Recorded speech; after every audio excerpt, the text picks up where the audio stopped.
Hello, my name's Tim, welcome to Tim Burbage Reads, and today I'm going to be talking to you about what I read in August 2025. In August, I finished 6 books, coming in at just under 2,000 pages. I think 2 of them were for the kids, and 4 were for me. So August is a month where I generally don't read a ton because we're on holiday for a lot of it. And the holidays we go on, you're generally knackered. So I didn't do a ton of reading, but I did get loads of reading done on the plane back to the detriment of my sleep. These books are in the order that I finished them. So first things first is City of Dragons, Rise of the Shadowfire. This is by Jaimal Yogis, and the art is by Vivian Trong. This is a graphic novel that I read to the kids. This is book 2 in this series. I think there's 1 more to go. And this is great. This is about these kids who are in an international school in Hong Kong. One of them finds out that they are related to dragons. They have dragon blood. And these ancient dragons have disappeared. And the result is she ends up with a water dragon as a friend. And this is about the evil cult trying to kind of capture them. And they end up going to Paris and they go through the catacombs and have a fight on top of the Eiffel Tower. This is 4 stars from me.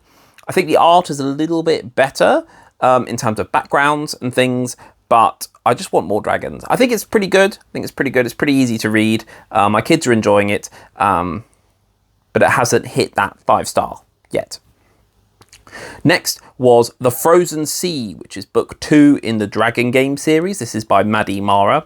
This is about 3 kids who travel to a different world called Imperia, and every time they travel, one of them is turned into a dragon, one of them is turned into a beast, one of them is a normal person, but they have superpowers. So in this one, in the second book, the main character is Luca is turned into a beast, and the girl Yasmin is turned into a dragon, and the other boy Zane, he is like a normal person, but he has super speed. And they get an egg, and they have to return it to a nest to unlock one of the dragons.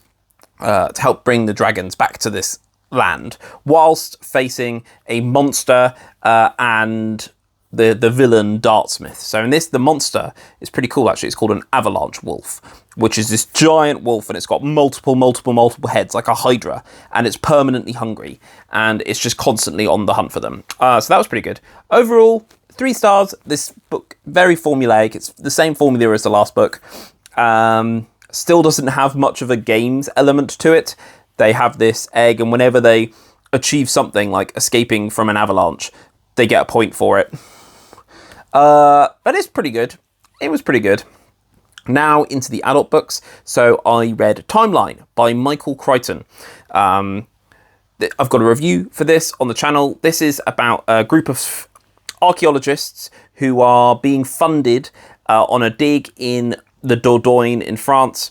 They are funded by this tech company, and then they discover in the ruins a note from their professor who has gone missing. So he has gone back in time, and then they go back in time. And I found the corporate intrigue, the science elements very interesting. As soon as they go back in time, that's basically all dropped, and you just get non-stop action and threat and danger and conflict. And just the worst things that could possibly happen to these characters happens continuously, over and over and over and over again. So the tension is great. There's a ticking clock. Anything that can go wrong does go wrong in several ways. So it really propels you forward. I gave this 5 stars. I think it's brilliant. I wanted more of the mystery element, trying to figure out what's going on. I enjoyed that, and then that got dropped completely. But still a great book. Then, for my Disney challenge, I read The Golden Age of Magic by Llewellyn G. Smith. I have a review for that on my channel. This is about fairy godmothers, and this is set in 1920s Hollywood. So the fairy godmothers previously, there's 13 of them, and they went across the land and arranged royal marriages for princes, and they found protégés to push them forward in artistic endeavours. Now, since World War I has finished, the royal houses of Europe have been decimated, so they start coming to America. And it's about, we follow the main character, Celeste, who is like her first mission as a fairy godmother. She finds a seamstress and tries to elevate her. Plus there's some other stuff going on. I found the world building around the World War and the fairy godmothers interesting. I found the setting of 1920s Hollywood, how actors are now the new princes and actresses are princesses and the studio heads are the kings. I found that interesting. I enjoyed seeing how her magic worked because it's all based on fairy glamour. So she, you know, can make herself disappear. She doesn't go invisible, but people just don't notice her. She can manipulate luck, and she senses people's dreams. And she meets a man, and he has no dreams because he made it through World War I, and that was his dream, to be alive still. That was really good. What didn't work was the plot. The first half of the book, first third of the book, was incredibly slow. I actually dropped it, put it down, read timeline, came back to it to finish it off. And in the end, there was a mystery on who is the bad guy, who is the villain. And the resulting answer wasn't that satisfactory. There was a lot of intrigue purely because people didn't tell Celeste what she should have learnt in her, you know, build up. You know, it's kind of into being a fairy godmother. So I gave it 3 stars. Also, some of the prose I kind of tripped over a bit, or some of it was written in an incredibly romantic way. Nothing explicit, but just incredibly romantic for a non-romantic situation, and that kind of pulled me out a little bit. Then I read Origin by Dan Brown. I've got a review for the channel, review for that book up on the channel, I should say. This is Dan Brown looks at AI, and he's based in Spain. So we go to Bilbao and Barcelona. Is there a impact on religion? Yes. Is there a great big discovery? Yes. Does the religion have this strange sect to it, which has a religious acolyte is the main antagonist? Yes. Is it Robert Langdon paired with a woman who is too young and too attractive to be with him? Yes. It hits all the same things, but Dan Brown can just take you on a journey.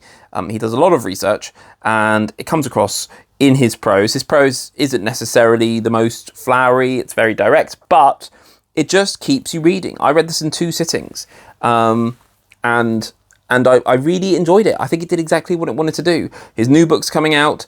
Will I read that? Will it take me another 8 years to read that? Maybe, who knows? But I did really enjoy Origin. I gave it 5 stars. I know it's not really a 5-star book, but it passes the Hitchcock test, which was, while you're enjoying it, you're like, this is great. And then afterwards you think about, well, that didn't really work and that wasn't great. But while you were in it, you really enjoyed it. And then the last book I read was Rivers of London by Ben Aaronovitch. This is, again, I've got a book review on this channel. I try to put a book review for almost every book that I read. This I really enjoyed. I really, really enjoyed. There's 2 elements to it. One of which is, it's all about PC Peter Grant, who's a Bobby on the beat, and he's in Covent Garden, and then a ghost talks to him.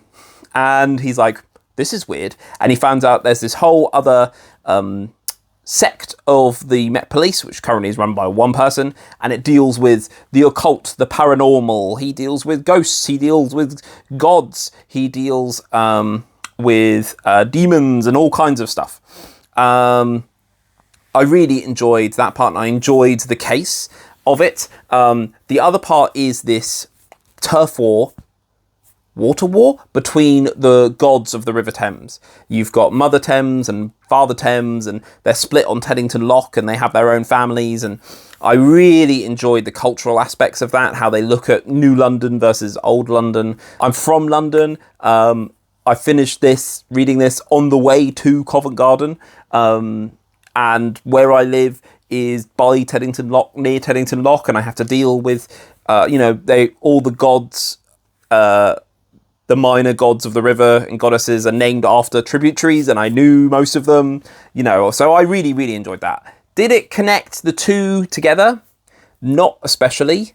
That's why it's not 5-star, it's a 4-star for me, because it didn't really connect the two different streams. And there's some issues with male gaze, but otherwise the voice is really strong, and I really want to read more of those. So those are all the books I read. Book of the month, probably Timeline, I would say. I think Timeline, even in my memory of just a few weeks, stands up more than Origin, even though they were both 5 stars. That's it. Let me know what books you read in August. And I normally do channel updates and stuff, but I kind of already did a video looking at the channel and what I need to do to get the channel to reach more people. In August, I didn't release that many videos because I was on holiday for half of it. And so the channel suffered as a result. But yeah, let me know in the comments below what you read in August, what your favourite book in August was, and I'll see you in the next one. Now, get out of my house!